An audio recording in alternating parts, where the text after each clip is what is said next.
Mr. Madigan. Thank you. Just a few highlights with regards to downtown revitalization with our Maple Street Phase 3. The design was approved by our regional office in Stanton. That's under the LAP office, which is the locally administered projects, because just like we did Phase 1 and 2, at least I recollect, predating me, but we locally managed the project management of the construction. You know, funds came from VDOT, but we're the ones who issued from the city. We issued payment, and then we also did construction QC. So we'll do the same for Phase 3. And the design was approved by the local office, but it went forward to the central office in Richmond for approval. And then the authority to advertise has to come from them, which then will allow us to put it on the street and try to get in qualified vendors. And in our stipulation, we'll make sure that they're VDOT approved contractors to bid on the work. Also necessary by VDOT, obviously. But the main driver on that is we have to have construction commencing by 1 October, or we'll lose the funding for that phase. So we're in a pause at the moment, but we're putting as much pressure as we can on central office. Ms. Onaitis has made phone calls to them to kind of push that process along so that we can have that authority and get this on the street and get it awarded and get some movement, or otherwise those funds are kind of lost. One thing I will preface, the reason there is the October 1st deadline for construction commencement, VDOT now in recent years has adopted that once funding is awarded to a project, and you'll remember Maple Avenue was originally funded by VDOT as a phased project, that you begin within 4 years. So when Phase 3 began being programmed into the 6-year plan, 4 years, the due date is October 1st, 2022. So the idea is once they started having it on their radar with funds being set aside, you have to start using those funds within 4 years. Obviously, we were working on other phases, so you can't do it all at once, but that's the expectation. And we feel comfortable, hopefully, with the fact that it's May and we're under final design review, that we will have contractors on site by October 1st. In fact, we're trying to look at having everything up to bid in the next 45 days. But it's out of your hands a little bit. Yes, it is. We're at the mercy of Richmond right now, quite frankly. Could you or Mr. Madigan give us a brief scope of Stage 3 or Phase 3? Mr. Madigan, absolutely do that. Sure. Yeah. So it will go from Main Street towards Riverside, towards the river, towards Jackson. And basically it's a sidewalk improvement and then also relocation of our utilities along the road. So there's some work that'll be done in-house between us and the utilities, relocating water, sewer, power, and then it'll also encompass putting in new street lamps and then also improving on what you see now in between Locust, let's say, and Main, and then kind of mimicking that, but then carrying it on down towards the river. So past the Gordman's building, and then past Loving's Funeral, right next to the old People's Bank. And then provided how the bid structure comes out, there are options with regards to how much money we have for the project, how much VDOT is funding, how much we're providing, that based on how that flushes out, how far we can continue that past Riverside. So right now, the main phase, the main bulk of the work is just to get us to Riverside, but then if there is enough funds allowed based on how this bids out, to then carry it on all the way down to the river. Okay, thank you. Yes, sir. So speaking of, just to give you the updates, just part of on the building official, building services side, we have some discussion with a development that someone has a permit in for with the old People's Bank. We talked with the GC and we actually have some conversations tomorrow to kind of continue that to help them move that project on. But permits in for that. There was some demolition activity that was already conducted, and that was around the fall time frame, done on the previous building official. Moving on to commercial development with the Aids and Red Oaks, or the Aids development here at Wendys. We've approved the construction plans, the erosion and sediment plans. The permit was issued to them on April 21st. We've been working well over the last 6 months, pretty much ever since I came on board in September, with Wendys and corporate and the A&E firm, the architect and engineer firm Infinity out of Florida, and the owner, the franchisee, and the development owners to help them move that process along. The permit was issued in April 21st. They commenced work that day. The site has been cleared and grubbed. They've also put in, they've augured in some piles, which is part of their foundation design, and then also their perimeter spread footing, and that was poured on the 13th, and Michael and I inspected that. So they're progressing along. We have a meeting later this week with all of those parties, the A&E, the GC, the general contractor, which is Elite Development. They're out of Kentucky that's doing the work that's on site. And then also the franchisee. Later this week, we're going to have an in-progress review meeting just so we can see where their schedule or any change in their schedule, and so we can also correlate that to any inspections we do, because on any new construction or any construction project or building permit, there could be up to 7 different inspections. So we just want to make sure we can keep them on glide slope to meet their target, which for them, their target is where the franchisee would like to be open by the 4th of July. We've also issued a couple of certificate of occupancies. Allegheny Highlands Community Service Board on Monroe. We've issued a temporary CO, certificate of occupancy for Hope Counseling, because they're renovating what had been the old Hardee's on Monroe. And so they've got kind of their phase 1 done. That's why they were issued temporary. They're working on the second half. And when they do, we'll issue a full CO for them. But pretty much month to month, they just check in with us, just to let us know where they're at with their activity, and then we renew that certificate of occupancy. Back to the new Wendys, what happens with the old Wendys?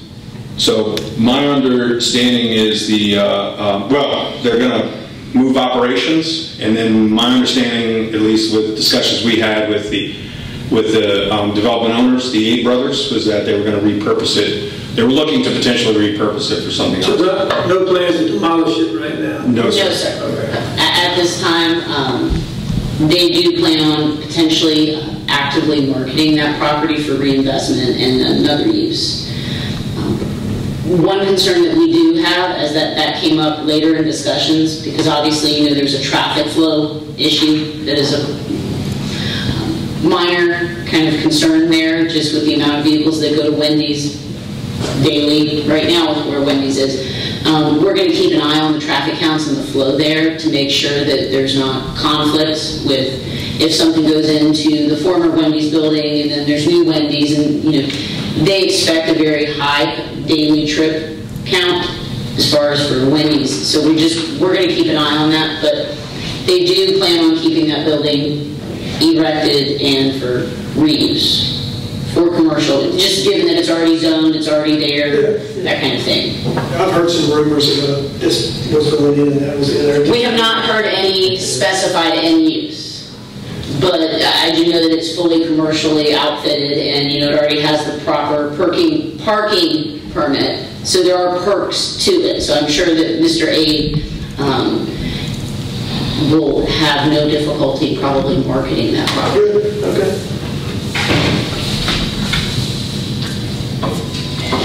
And then for the other certificate of occupancy that were issued were for Casa de Leon's Mexican Group, which is going in on Main Street. And then we've also, not under CO, but just further development stuff, we've just been trying to assist local businesses or emerging businesses. Also with Tropical Spice, which is going in on Hawthorne, just past the fire department. And just helping them. They want to look at putting in some kind of cooking appliances and just whatever they may need to vending wise associated with that. T-Mobile has also submitted plans. We actually just received them before the meeting for their store out on Thacker. They're just going to renovate it. While they renovate it, they wanted to look at doing a trailer to continue their business, kind of like a store-in-a-box kind of deal. But we have to work through that in our approval process, but just to make you aware that that's something they were asking for, to continue to have some kind of operation, while they do that renovation. Then just kind of go to traffic. One thing before we move on that I'd like to add, as we talk about kind of downtown revitalization and commercial development, I'm sure all of you are familiar with the former Gordman's or Leggett department store. We call it Project Sparkle. That building was granted by the Allegheny Foundation to the Covington Allegheny Industrial Development Authority. We've actively been working with the Industrial Development Authority on marketing that building. We did secure a developer who has committed with an option agreement to come to the building. The city also has a maintenance agreement for that building with a grant from the Allegheny Foundation to help kind of maintain it in an as-is state so it can be marketed. So very excited that we've secured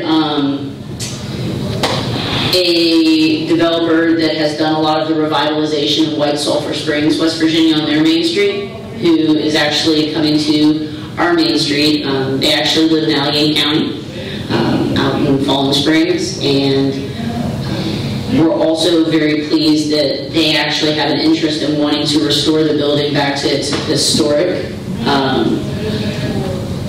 I guess we would call it facade, with regards to the windows, how they used to be back in the 1950s, with having the windows that wrapped around the front and the windows on the second story, which I think will be very complimentary to downtown.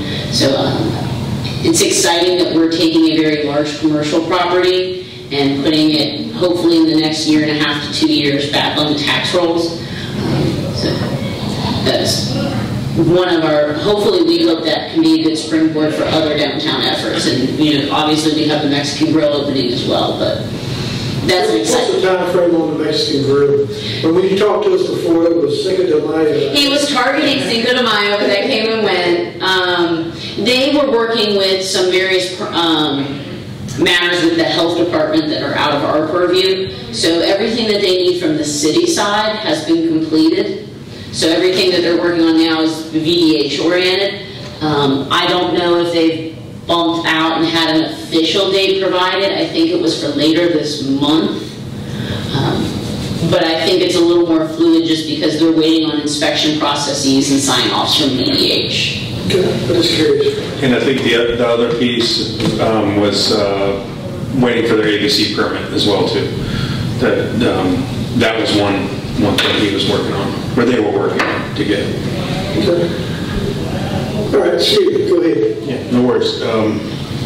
So then just in the traffic calming we had there is to just discuss, we've had, city manager's gotten multiple requests, and we've looked at and also worked with our consultants, Timmons, who does a lot of our TPO, basically our traffic engineering and stuff. And you've probably heard before, they've done quite a few different studies for us. They're helping us with both our pavement plan. They've also done a route survey assessment. They're also helping us with our various applications we have with VDOT for transportation alternatives, what have you. But anyway, real strong, good firm that helps support us, and we kind of just leaned on them when it came to some of these requests for crosswalks, etc. And that have been coming in.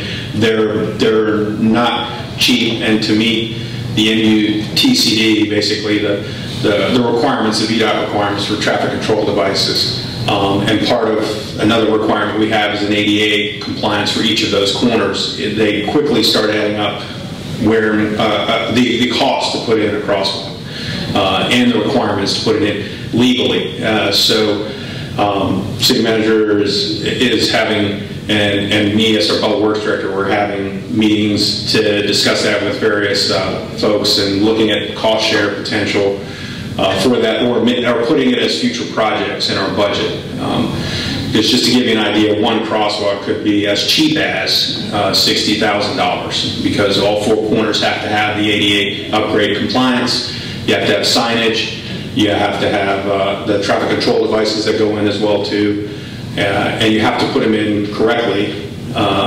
So we're looking at that throughout and trying to look at it assess it from the individual requests that have come in, but also citywide, where those nodes might be that we need to do improvements. So, and one of the reasons we brought this up, right, is we're regularly seeing one-off requests, right? And a great example is that is in the past 3 to 6 months, we've received 2 from Monroe Avenue, and they're within 3 blocks of each other. It may prove beneficial from a planning perspective to do a comprehensive component or a sort of complementary piece to the updated comp plan, and that's another item of looking at opportunities of where crosswalks may fit. As you know, one of the facets in the existing comp plan is looking at multimodal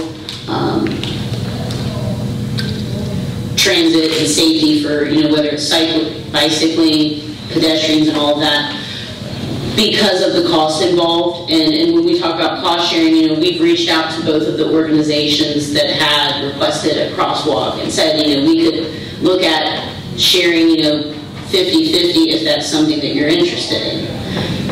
Because it does become a project with the amount of funds needed, and we had done the review to see, well, it meets the need threshold when you look at vehicle counts and all of that, but it's just trying to figure out, we don't also want to be a city of crosswalks, right? Because you can potentially put a crosswalk anywhere you have an intersection, but do you really want a crosswalk everywhere you have an intersection? So that might be something to think about taking a look at when we start to update other facets of the comp plan. Okay. Yep. So subject to any questions, that's kind of the update, other than just share with you, Michael and I are taking classes and got a few more just to be sure we're up in compliance and staying within Department of Housing and Community Development requirements, since we've been kind of designated as the interim. So anyway, subject to any questions, that's kind of it. Any clarification, questions? Curious about it? Okay, thank you. Yes, sir. Thank you, Mr. Madigan, and yes, thank you, Mr. Mines.